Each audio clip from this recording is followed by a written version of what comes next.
ഇന്ന് BJP സംഘപരിവാരം നായാടി മുതൽ നമ്പൂതിരി വരെ എന്നുള്ള മുദ്രാവാക്യം മുന്നോട്ട് വെക്കുമ്പോൾ ഈ അടിമ സമാനമായിട്ടുള്ള ജീവിതം നയിച്ചിട്ടുള്ള നായാടിക്ക് എന്താ തോന്നൽ? ഞാൻ ശക്തിപ്പെടുകയാണ്, ഞാൻ കൂടുതൽ ഹിന്ദുവായിട്ട് ശക്തിപ്പെടുന്നു. ഈഴവന് തോന്നുന്നു ഞാൻ ഹിന്ദുവായിട്ട് ശക്തിപ്പെടുന്നു, നായർക്ക് തോന്നുന്നു, നമ്പൂതിരിക്ക് തോന്നുന്നു.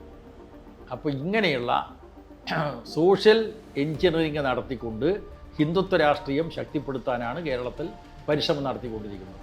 ആ ഹിന്ദുത്വ രാഷ്ട്രീയം ശക്തിപ്പെടുത്തുമ്പോൾ നമ്മളതിനെ പ്രതിരോധിക്കാൻ എന്താണ് വഴി? അപ്പോൾ വിശ്വാസികളെ വഴിതെറ്റിക്കുന്ന ഹിന്ദുത്വ രാഷ്ട്രീയത്തിൻ്റെ ഇടപെടൽ വരുമ്പോൾ വിശ്വാസികളെ കൂടി നമ്മുടെ പക്ഷത്ത് ചേർന്നുകൊണ്ട് ഇവർ മുന്നോട്ട് വെക്കുന്ന മതരാഷ്ട്രവാദം, ഇവർ മുന്നോട്ട് വെക്കുന്ന സ്വത്വ രാഷ്ട്രീയം, അത് നിങ്ങളുടെ ജീവിതത്തിന് തന്നെ അപകടമാണ്. അപ്പോൾ വിശ്വാസികളെ കൂടി ചേർത്ത് പിടിച്ചുകൊണ്ട് വർഗീയവാദികളെയും തീവ്രവാദികളെയും ഒറ്റപ്പെടുത്തുന്ന ഒരു സമീപനം നമ്മൾ സ്വീകരിക്കണം. ഇത് CPMൻ്റെ കഴിഞ്ഞ പാർട്ടി കോൺഗ്രസ് അംഗീകരിച്ച പ്രമേയത്തിൽ ഉണ്ട്. സൂക്ഷ്മമായി വായിച്ചാൽ മനസ്സിലാക്കാൻ പറ്റും. കേരളത്തിൽ ഈ തെരഞ്ഞെടുപ്പിന് ശേഷം അംഗീകരിച്ചിട്ടുള്ള സംസ്ഥാന കമ്മിറ്റിയുടെ തെരഞ്ഞെടുപ്പ് റിവ്യൂ റിപ്പോർട്ടിലും കൃത്യമായി ഇത് പറഞ്ഞിട്ടുണ്ട്.